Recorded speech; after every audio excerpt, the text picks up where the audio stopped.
नमस्कार, मी विनय कांबळे. आपण पाहतात रिपब्लिकन Y24 न्यूज. आवाज तुमचा बातम्यांची. चॅनल नवीन असता चॅनल सबस्क्राईब करा. 21 तारखेला स्थानिक स्वराज्य संस्थेच्या देगलूर नगरपालिकेचा निकाल जाहीर होणार आहे.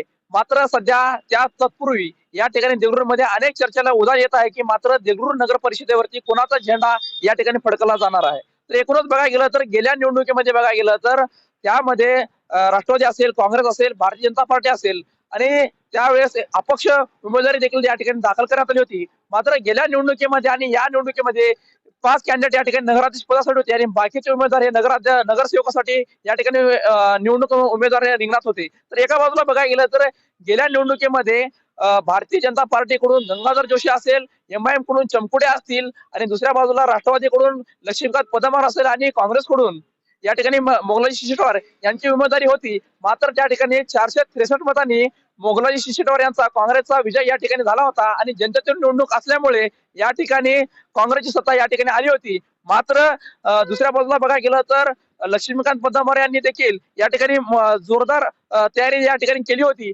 मात्र त्यांना 463 मतांनी यांना पराभव पत्करावा लागला होता. आता दुसऱ्या बाजूला बघायला गेलं तर या 2025च्या निवडणुकीत सार्वत्रिक निवडणुकीमध्ये देगलूर नगर परिषदेवरती यावेळेस राष्ट्रवादी काँग्रेस पक्षाच्या वतीने अजित पवार गटाच्या वतीने या ठिकाणी निवडणूक लढवली असली तरी मात्र या ठिकाणी पारडं जड होणार आहे का, एकूणच चर्चा सध्या देगलूरमध्ये अनेक समीकरण या ठिकाणी केल्या जात आहेत. तर दुसऱ्या बाजूला अमाप पैसा या ठिकाणी वाटप करण्यात आलेला असं सांगण्यात येत आहे.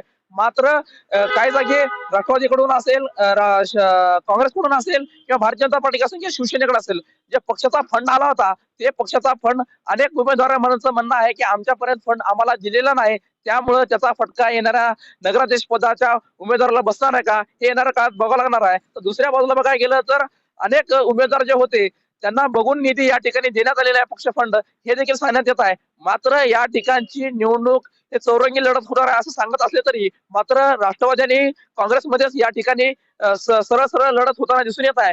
मात्र अविनाश निलंबर यांची आई आणि मसनाज निलंबर यांची पत्नी मनोरमा निलंबर यांनी काँग्रेस पक्षाकडून यावेळेस उमेदवारी दाखल केली होती आणि त्यामुळे त्यांना महिला म्हणून या ठिकाणी देण्यात आलेली आहे. मात्र दुसऱ्या बाजूला बालाजी टेकाळे यांची पत्नी या ठिकाणी विजयमाला टेकाळे यांना राष्ट्रवादी काँग्रेस पक्षाचे अजित पवार या ठिकाणी गंगाधर जोशींना मिळाली होती आणि 10,630 मते लक्ष्मीकांत पदवर यांना मिळाली होती आणि मोगलाजी शिरसाट यांना 11,093 मते या ठिकाणी मिळाली. त्यांनी 463 मतांनी त्यांचा विजय झाला होता. तर देगलूर नगरपालिकेमध्ये बघायला तर अनेक गणित या ठिकाणी होताना, अनेक समीकरण आपल्याला होताना बघायला मिळाले असतील. या ठिकाणी क्रॉसिंग वोटिंग या ठिकाणी मोठ्या प्रमाणामध्ये झालेले आपल्याला दिसून येणार आहेत.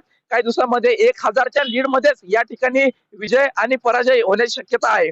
कारण या ठिकाणी गेल्या निवडणुकीमध्ये शिवसेना हे उमेदवारी अर्ज नव्हता, त्यामुळे यावेळेस देखील शिवसेनेने देखील उमेदवारी आपल्या या ठिकाणी उमेदवार दिले होते. तर दुसऱ्या बाजूला शिवसेनेचं फटका कोणाला बसणार आहे किंवा भारतीय जनता पार्टीचा फटका नेमका कोणाला, या दोन पक्षाला बसणार आहे का, याचा फायदा कोणाला होणार आहे आणि नेमकं कोणाची बाजू या देगलूर नगर परिषदेवरती लागणार आहे आणि त्याची वर्णी लागणार आहे. अटीतटीचे सामना या ठिकाणी बघायला गेलं तर प्रभाग क्रमांक 1 पासून ते 13 पर्यंत अटीतटीची लढत आहे. त्यामुळे यावेळेची निवडणूक रंगतदार ठरणार आहे आणि बघायला गेलं तर एकूणच जसं जसं दिवस 21 तारीख जवळ येत आहे तसं चर्चेला मोठ्या प्रमाणात उधाण येत आहे. 2 तारखेला जरी मतदान झालं असलं तरी ईव्हीएम मशीन मध्ये घोटाळा होण्याची शक्यता आहे असं सांगण्यात येत आहे. मात्र ईव्हीएम मशीनवर घोटाळा होणार आहे म्हणून काही काँग्रेसवाले उमेदवार देखील त्या ठिकाणी गस्त घालत आहे त्या स्टोअर रूमच्या बाहेर.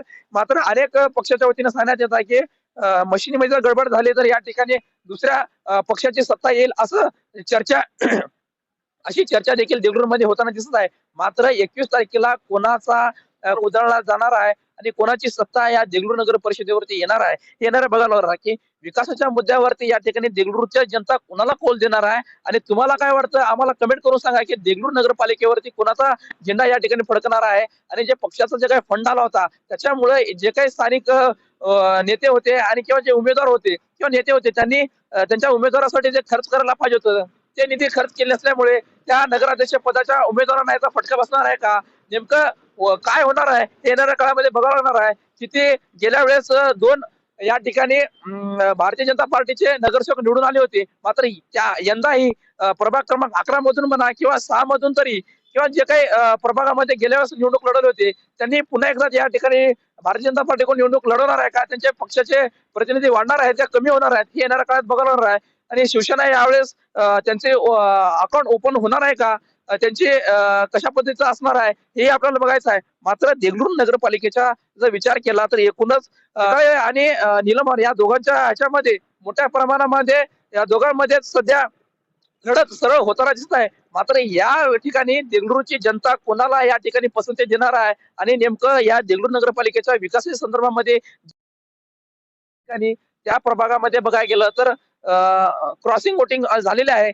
काही उमेदवार असं सांगण्यात आहे की वरचं नगराध्यक्ष पदाचं वोटिंग तुम्ही कोणालाही करा, मतदान करा, मात्र आम्हाला आमच्या आमच्या प्रभागामधलं आमचं असेल किंवा ब असेल त्यासाठी आम्हाला मतदान करा. काही उमेदवार नगराध्यक्ष पदाची देखील असं सांगण्यात आलेलं आहे की आम्हाला एक द्या, बाकी दोन तुम्हाला ज्याला टाकायचं त्याला द्या. मात्र याचा फटका येणाऱ्या दिवसामध्ये कोणाला बसणार आहे आणि ज्या काही चर्चेला उधार येत आहे की या ठिकाणी क्रॉसिंग वोटिंग होणार आहे तर ते या ठिकाणी भारतीय जनता पार्टी असेल किंवा शिवसेना असेल या दोन उमेदवारामुळे नेमकं इथले जे काही नगरसेवक पदाचे उमेदवार असतील त्यांना याचा फटका बसणार आहे का हे येणाऱ्या काळात बघणार आहे. चॅनलवर नवीन असेल तर तुम्ही चॅनलला सबस्क्राईब करा आणि आपल्या चॅनलच्या माध्यमातून आपण सविस्तर असं विश्लेषण करणार आहोत की अनालिसिस देखील केलेल्या प्रभागामध्ये जाऊन एकूण आपण 1 ते 9 प्रभागापर्यंत आपण जाऊन जनतेला विचारलंय की नेमकं कुणाची सध्या हवा आहे आणि कोण निवडून येण्याची शक्यता आहे. मात्र खिचडी यावेळेस होताना दिसत आहे. मात्र अटीतटीची लढत होणार आहे. त्यामुळं अजूनही सांगता येणार नाही की या ठिकाणी कुणाची सत्ता या देगलूर नगर परिषदेवरती येणार आहे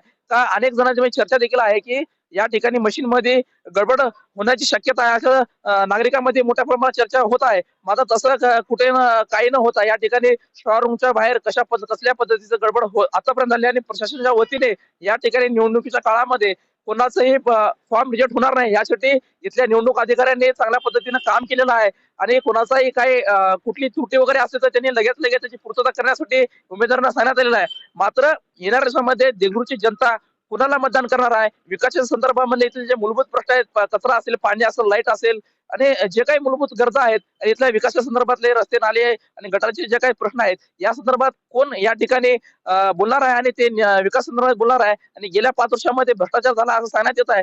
मात्र याचा फटका या निवडणुकीमध्ये बसण्याची काँग्रेसला शक्यता आहे का, का पुन्हा एकदा राष्ट्रवादीमधले काँग्रेसमध्ये गेले होते आणि काँग्रेसमधले राष्ट्रवादीमध्ये आल्यामुळे याचे समीकरण कशा पद्धतीचे असणार आहेत आणि देगलूर नगरपालिकेमध्ये जनतेला या ठिकाणी जे काही मतदार पाहिजे होता भारतीय जनता पार्टीकडून इथला आमदार निष्क्रिय असल्यामुळे काही लोकांमध्ये चर्चा आहे की त्यांना आमदार निष्क्रिय असल्यामुळे त्यांना जे काही विकास कामं करता आलं नाही त्यामुळे या ठिकाणी भारतीय जनता पार्टीला उमेदवार मिळत नव्हते. त्यामुळे ह्याचा फटका या नगराध्यक्ष पदाला बसणार आहे का हे येणाऱ्या काळात बघायला. तुम्हाला काय वाटतं आम्हाला कमेंट करून सांगा. देगलूर नगरपालिकेवर कोणाची सत्ता येणार आहे. देगलूर.